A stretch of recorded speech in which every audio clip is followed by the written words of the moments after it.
오늘 함께 나누실 하나님의 말씀은 로마서 4장 9절에서부터 12절까지의 말씀입니다. 신약성경 244페이지에 있는 로마서 4장 9절에서부터 12절까지의 말씀을 다 함께 봉독하시겠습니다. 그런즉 이 복이 할례자에게냐 혹은 무할례자에게도냐 모두 누리가 말하기를 아브라함에게는 그 믿음이 의로 여겨졌다 하노라. 그런즉 이것이 어떻게 여겨졌느냐 할례시냐 무할례시냐 할례시가 아니요 무할례시니라. 그가 할례의 표를 받은 것은 무할례시의 믿음으로 된 의에 인친 것이니 이는 무할례자로서 믿는 모든 자의 조상이 되어 그들도 의로 여기심을 얻게 하려 하심이라. 또한 할례자의 조상이 되었나니 곧 할례 받을 자에게뿐 아니라 우리 조상 아브라함이 무할례 시에 가졌던 믿음의 자취를 따르는 자에게도 그러하니라.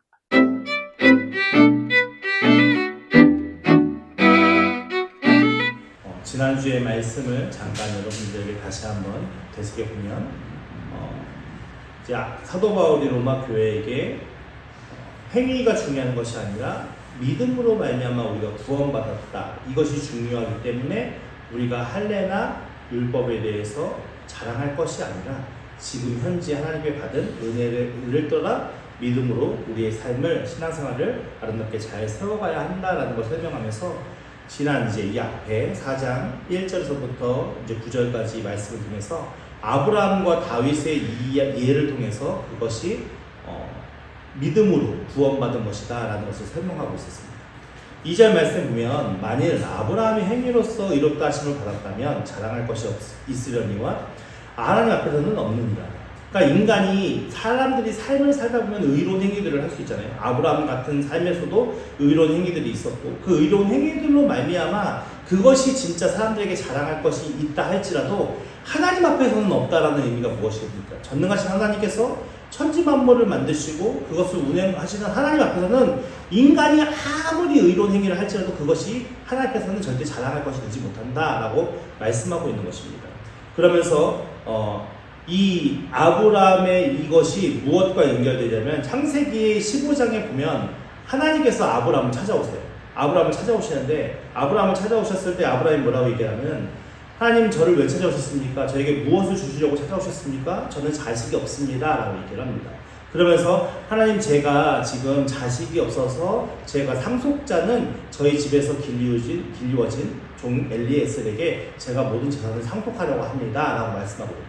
근데 그때 하나님께서 뭐라고 말씀하시냐면 아니다. 엘리에셀이 상속자가 아니라 내 몸에서 날 자가 내 상속자가 될 것이다 라고 얘기를 해요. 말씀을 하셔요.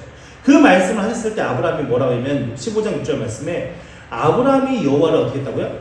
믿었다고요. 그 하나님께서 말씀하신 그 약속의 말씀을 믿었다고요. 그것을 믿었기 때문에 하나님께서 어떻게 하셨다고요? 그것을 의롭게 여기셨다고요.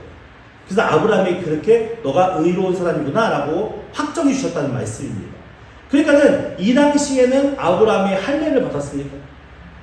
아브라함에게 율법이 주어졌습니까? 아무것도 없었던 시절이거든요. 그러니까 아브라함이 하나님 앞에 의롭다함을 받은 것은 그가 할례를 받았던 것도 아니고 율법 때문도 아니다. 이것을 설명한 내용이거든요. 그래서 그렇게 말했으면서 로마서 4장 4절 말씀에 보면은 일하는 자, 그렇죠? 열심히 일하는 자에게는 그 삭시 은혜로 여겨지지 아니하고 무엇으로 여겨져요? 보수로. 그러니까 일을 하면 이 노동에 대한 대가로 우리가 일당을 받잖아요. 그러니까 그것을 받을 때 그것을 주는 사람에게 우리가 은혜로서 감사합니다라는 마음이 드는 게 아니라 내가 당신을 위해서 열심히 일했으니까 내가 이것을 받는 게 당연합니다 라는 마음으로 받는다는 거죠. 근데 사실은 구원은 우리가 받는 구원은 은혜로 받는 겁니까? 일한 삭세 보수로 받는 겁니까? 은혜로 받는 거거든요. 그러니까 우리가 하나님 앞에 아무것도 한 것이 없어요. 근데 자꾸만 이 당시에 로마 교회 안에서 율법주의자들이 이야기하는 것이 뭐냐면 너희가 행위로 하나님을 기쁘시게 하지 못하면 결단코 하늘나라에 들어갈 수 없어라고 얘기했거든요.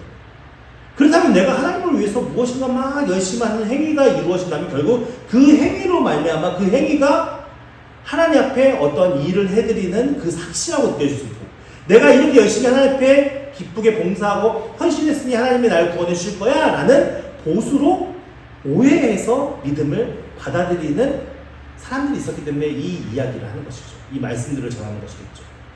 그러면서 6절 말씀에 일을 아니할지라도, 아무런 일을 하지 아니할지라도 경건하지 아니한 자를, 경건한 자들은 없어요. 죄가 없는 사람은 아무도 없다고 했잖아요. 그럼 경건하지 아니한 자를 누가요? 여호와 하나님께서 의롭다 하신다는 거예요. 그래서 그 사람들에게 이것이 어떤 행위의 대가로 받는 구원이 아니라 하나님께서 은혜를 주시는 선물이다라고 이야기를 하는 것이죠. 그래서 이를 믿는 자에게는 그 믿음을 뭐라고요? 의롭게, 우리의 모든 죄를 씻어버리고 이제 의로운 사람이 되었다라고 누가 인정해 준다는 겁니까? 하나님께서. 그 말씀을 전하고 있는 겁니다.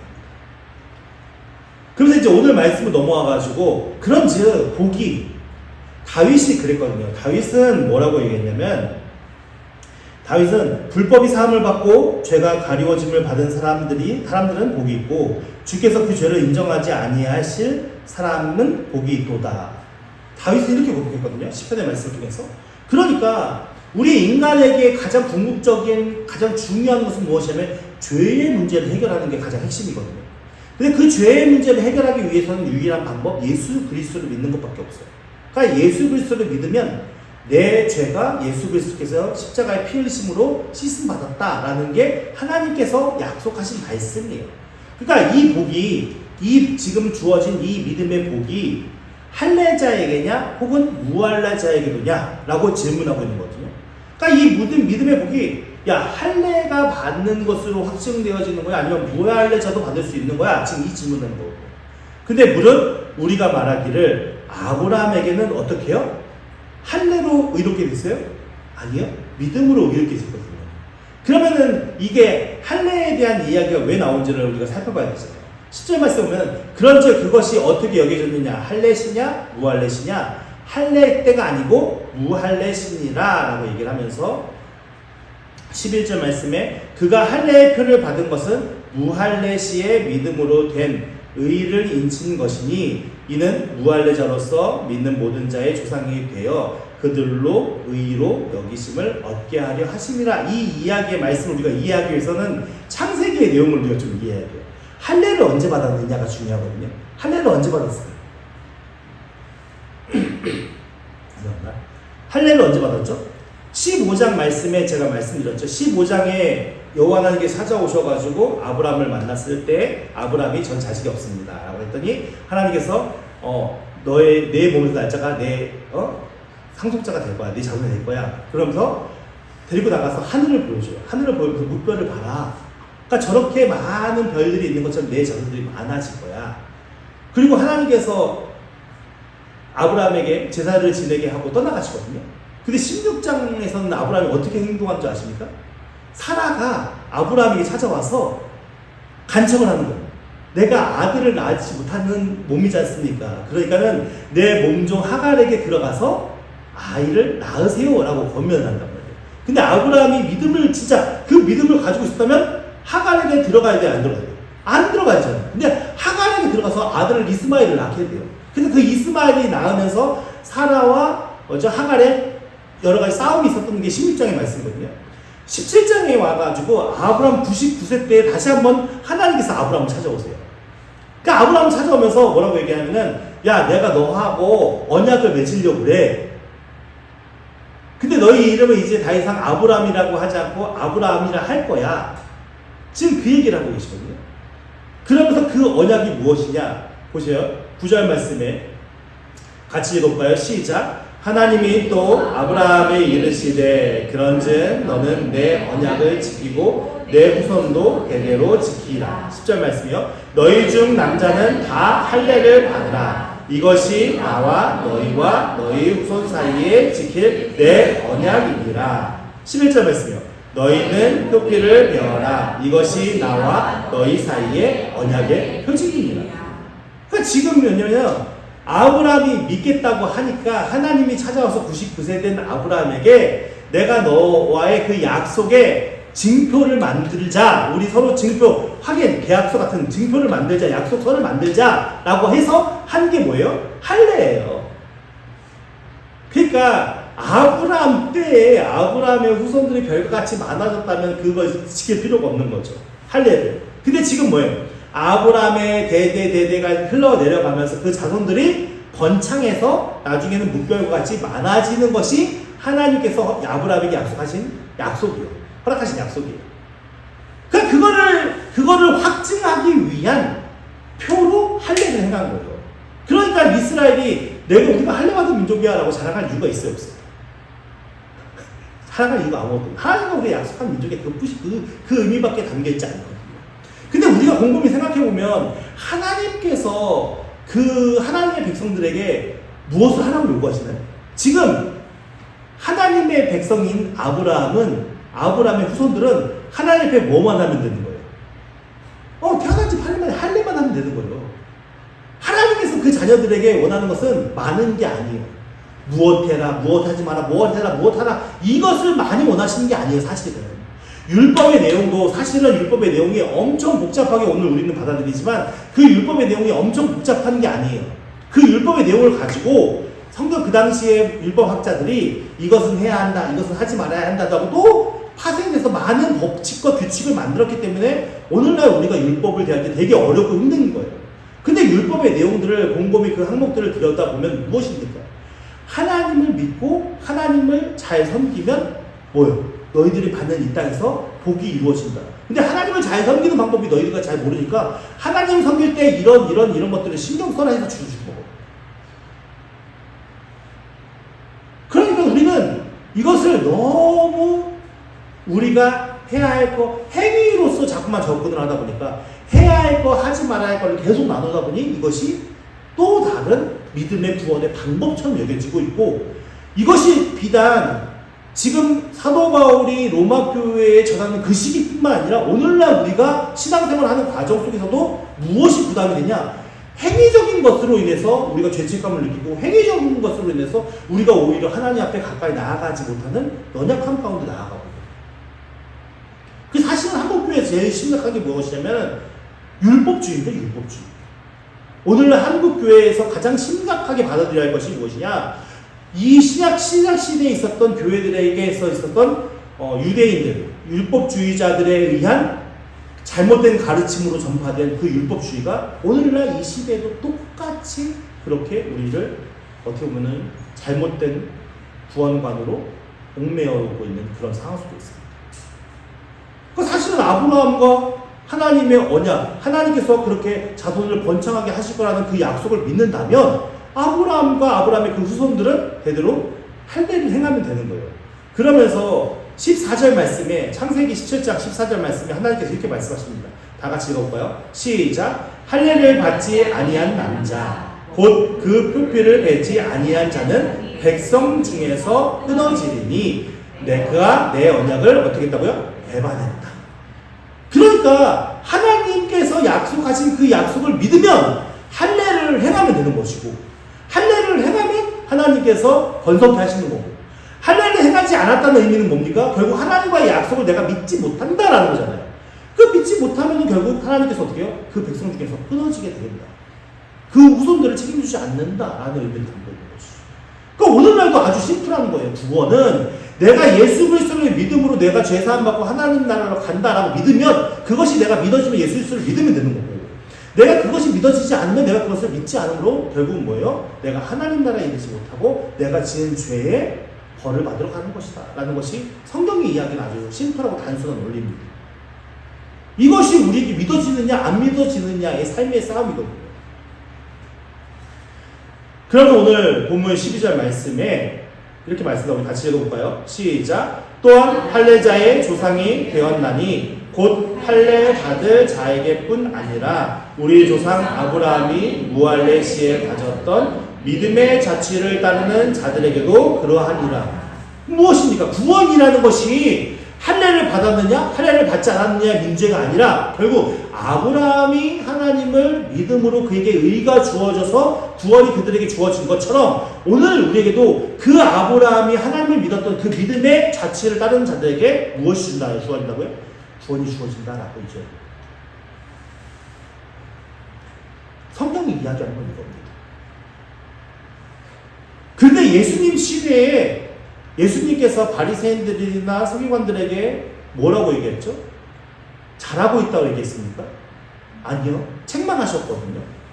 그러면서 예수님이 하셨던 말씀 중에 어떤 말씀이 있냐? 마태복음 7장에 보면 21절 말씀에 우리 같이 한번 읽어볼까요? 같이 한번 읽어보겠습니다. 시작. 나더러 주여 주여 하는 자마다 다 천국에 들어갈 것이 아니오 다만 하늘에 계신 내 아버지의 뜻대로 행하는 자라야 들어가리라. 이 말씀의 의미를 생각해 보면은 어떻다는 겁니까? 많은 사람들이 내가 하나님의 이름으로 하나님의 뜻을 이루기 위해서 하나님을 기쁘시게 하기 위해서 많은 일을 한다는 거예요.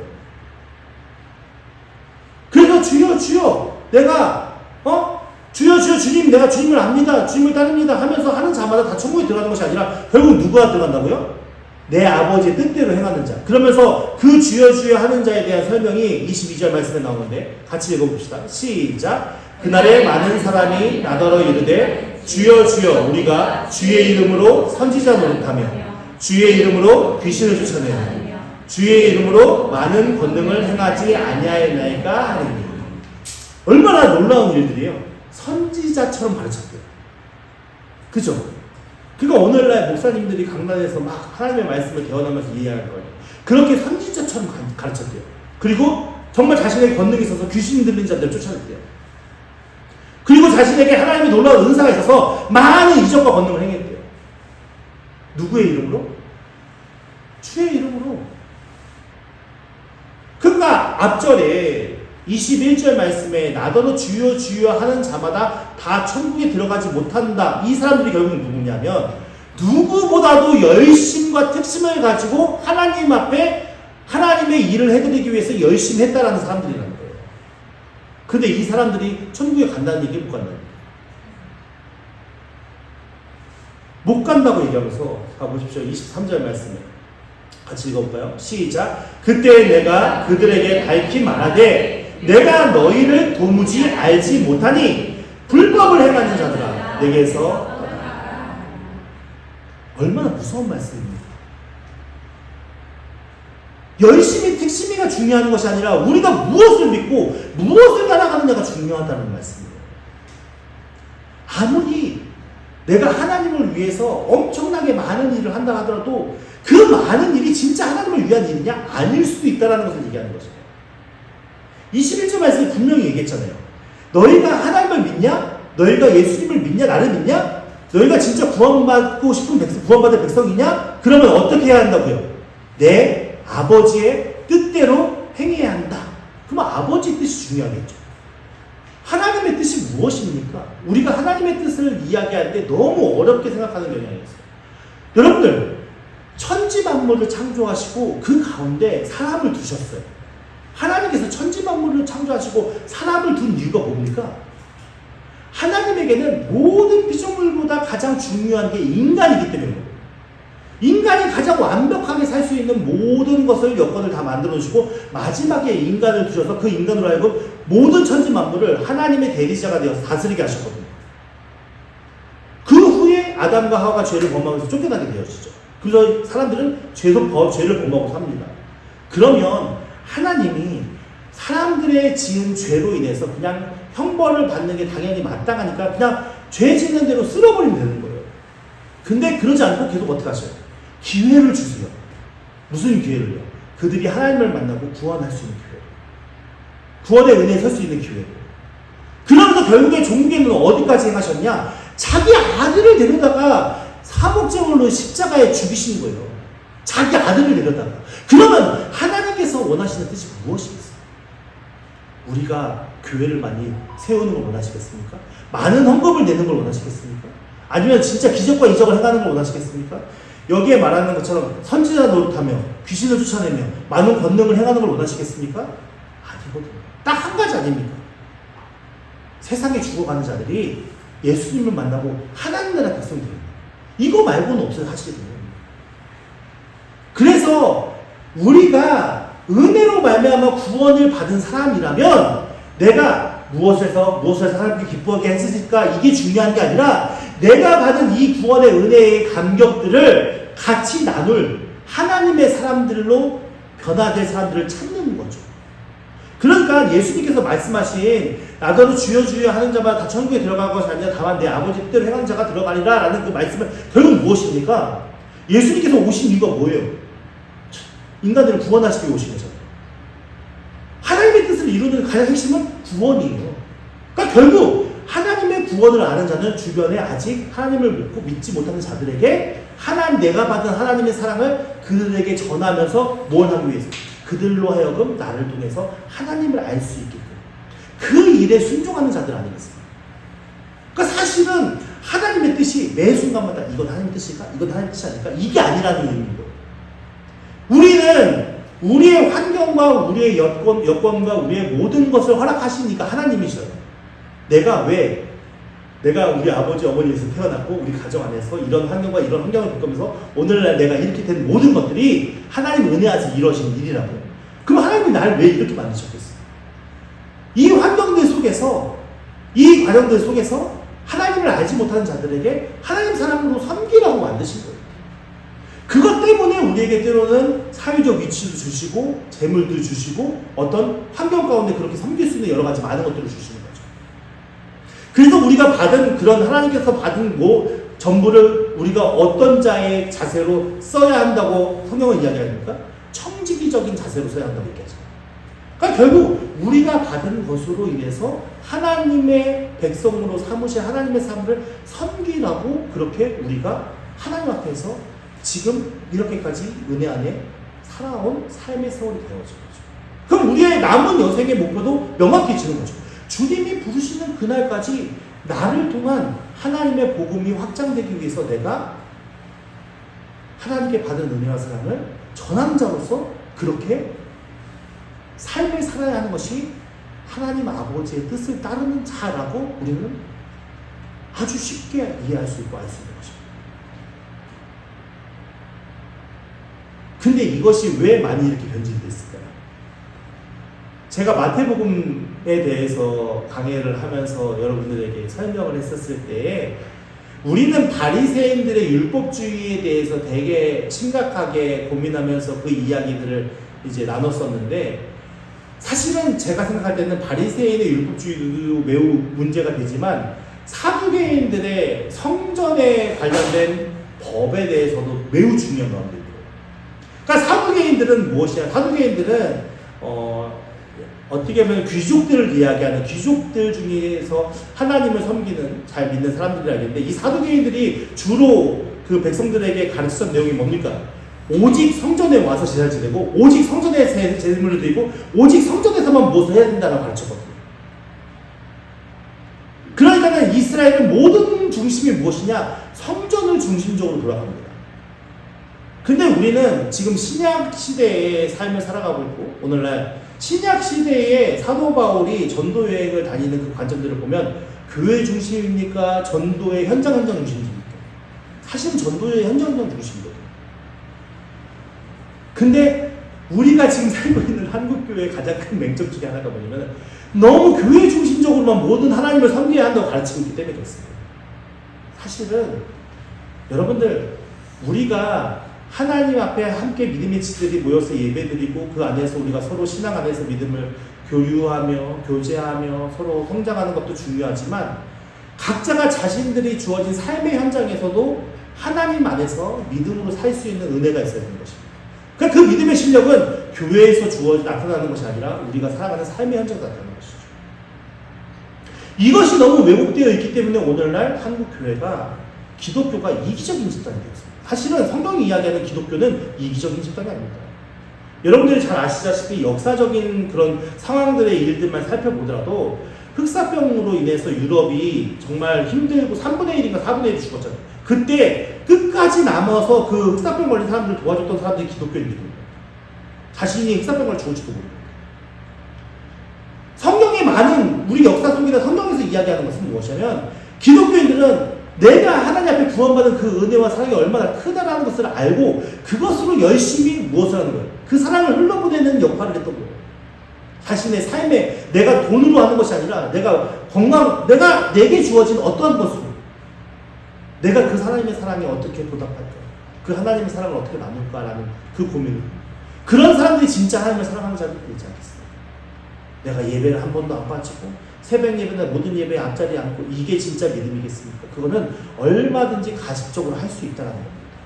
성경이 이야기하는 것은 하나님을 섬길 때 진실된 마음으로 섬기라는 겁니다. 사람을 보면서 가식된 마음으로 섬기지 마. 율법주의가 무서운 게 뭡니까? 하나님을 보지 않고 사람을 보게 하기 때문이었어요. 오늘 우리가 하나님 앞에 인정받는 믿음으로 산다는 것은 무엇이냐면 내가 가진 하나님의 증표를 자랑하는 것이 아니라 내가 받은 하나님이 우리에게 주신 구원의 은혜에 기뻐하며 감사하며 그 은혜와 사랑을 내 주변의 사람들에게 흘러보낼 수 있는 그런 마음으로 하나님 앞에 서느냐가 중요한 거죠. 그게 진짜 하나님을 사랑하는 방법입니다. 그래서 우리는 방법과 행위가 중요하지 않습니다. 저는 우리 교회에서 가장 뭐랄까 기존 가지고 있는 기존관념, 신앙의 기존관념에서 제일 부수고 싶은 게 규칙과 규범입니다. 고정관념이죠. 우리가 기독교인이라면 이래야 돼. 신앙이라면 이래야 돼. 예배는 절대 바쳐야 돼. 이런 고정관념이 우리 안에 하나님과 우리 사이를 얼마나 가로막고 있는지를 알죠.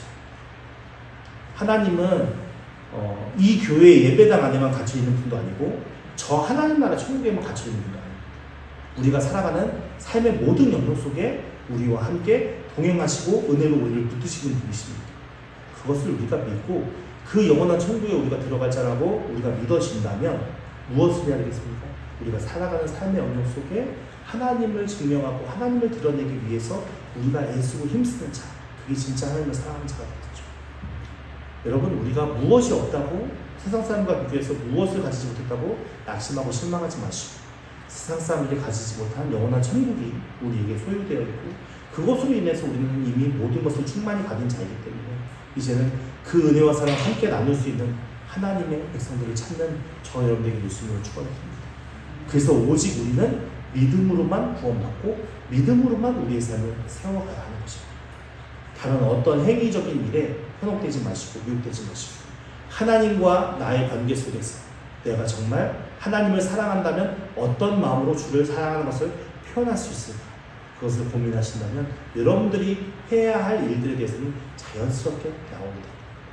그런데 오늘 우리가 중요한 것은 우리가 얼마나 하나님을 잊지 않고 사랑하며 살아갈 수 있느냐, 우리가 얼마나 그 은혜와 사랑을 마음 깊이 품고 살아갈 수 있느냐, 이것이 중요한데 우리가 날마다 그 위의 마음을 점검하면서 그렇게 주님을 놓치지 않고 믿음으로 승리하는 저 여러분들에게 예수님으로 축원드립니다.